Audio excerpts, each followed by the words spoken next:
పత్రిజీ, మనల్ని మనం ఎప్పుడైతే ఈ ఆధ్యాత్మికతలో ఇష్టపడతామో, మనలో ఆత్మను పరమాత్మను చూసుకుంటామో, ఎదుటి మనిషిలో కూడా మనము ఆత్మను పరమాత్మను చూస్తామండి. ఇప్పుడు మనం ఒక చర్చికి పోయినా, ఒక గుడికి పోయినా, ఒక హోలీ ప్లేస్కి పోయినా, ఒక గణపతి సంబరాల్లో పోయినా, మన అమ్మవారి సంబరాల్లో పోయినా మనకు ఒక ప్రసాదం పెడతారే, మరి అది బాగలేకపోతే మనం ఏం చేస్తాం? పడేస్తామా? తినేస్తాం. ఎందుకు?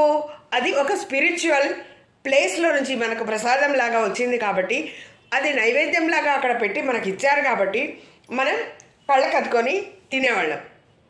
మరి దీన్ని ఎవరు చేశారు? మరి ఆ సృష్టి, ఆ యూనివర్స్.